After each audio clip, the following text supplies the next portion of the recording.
House of Representatives today voted to rescind $9.4 billion in spending already approved by Congress, including funds for a variety of foreign aid programs and $1.1 billion from the Corporation for Public Broadcasting, which is the full amount that the CPB is slated to receive during the next 2 years. It was a narrow vote with 214 representatives in favor and 212 against. Arizona's Greg Stanton and Yasamin Ansari, both Democrats, both voted against the measure. The rest of Arizona's House delegation, all Republicans, voted in favor of the cuts. The rescission proposal now moves on to the Senate, where it is expected to be taken up next month after the Senate works on major tax and immigration bills. Today's House vote was of special note here at Arizona PBS, and to learn more about what the vote means and where we go from here, we're joined by the General Manager of Arizona PBS, Scott Woelfel. Good to have you here. Thank you, Ted. All right, Scott, let's talk about this. What exactly did the House do today?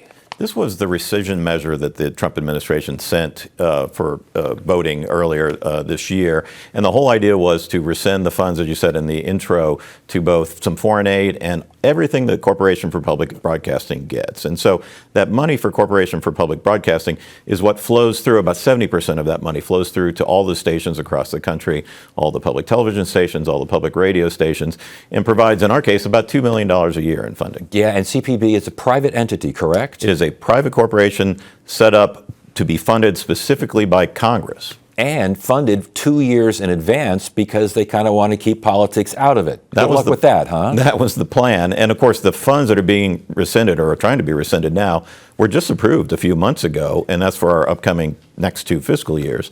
There's still a battle to come in the fall about future funding beyond that, and we don't know what's going to happen with that. What was the reasoning for taking back these funds? We'll stick with Corporation for Public Broadcasting. Yeah, I mean, the Trump administration basically is saying that federal taxpayer dollars should not be funding political opinion, which is how they view a lot of public media as being left-wing in some way, which of course we're not, and we can prove that on many levels. And so it really is an ideological measure. How important, you mentioned how important it is to Arizona PBS, to public media in general. What's the hit? It's a major hit. It's about 12% of our budget. So it's, I don't want to go without 12% of our budget. But in smaller stations in rural areas, it could be as much as 50% or more of their budgets. And so we will see stations, if this continues through and gets passed all the way through and signed into law, we will see stations go out of business across the country. And what would be the impact on things like emergency alerts, educational programs, things that don't necessarily deal with news and public affairs? Yeah, that's what a lot of people, I think, don't understand about public media. And just to take us for an example here, a fifth of our staff deals with education outreach to communities all over Arizona. They really don't touch any of the programming that you see on television, but they are stationed around the state in different communities, especially in our poorer communities and tribal areas, helping teachers to get certification and get more education, and working with children and families directly, as well as creating lesson plans for teachers. And those emergency operations, that's a big deal in rural areas. It is a big deal. So on the public safety side, our broadcast signal, we have 8 towers around the state, and through that broadcast signal, we can send emergency alerts to local first responders, and then even to citizens who can pick it up as well and online and in other places. And so it's everything from weather alerts, brush fires, missing persons. It covers a lot, about 200 per year, 300 per year. Okay, so now we're on to the Senate here. What is the outlook? Simple majority for now in the Senate? It is, because of the way this is presented, it is a simple majority vote. It's not subject to filibuster rules at this point. The Senate parliamentarian has said that the Senate must vote on this by July 18th.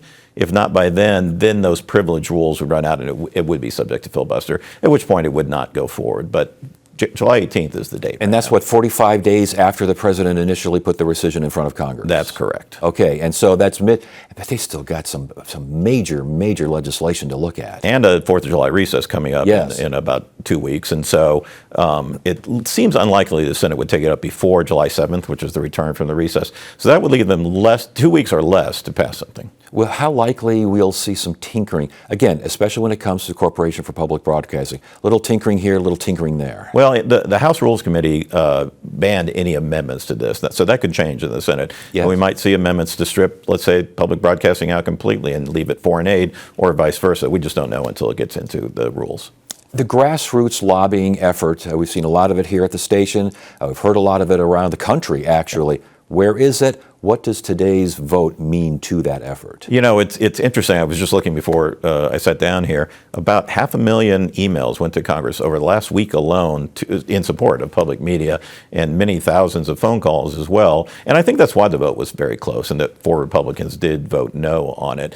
The Senate's a different animal. It's, you know, we have 2 Democratic senators here. I've spoken to both of them. They both strongly support public media and will vote no on the bill. So it's going to come down to a handful of Republican senators in other states who may or may not support this. Yeah. Scott Wolfel again, Arizona PBS general manager on a day, and not the best of days for public media, huh? No, but you got me to put a tie on, Ted. So. That's it. It's a win for me. That's right. Good to see you. You too.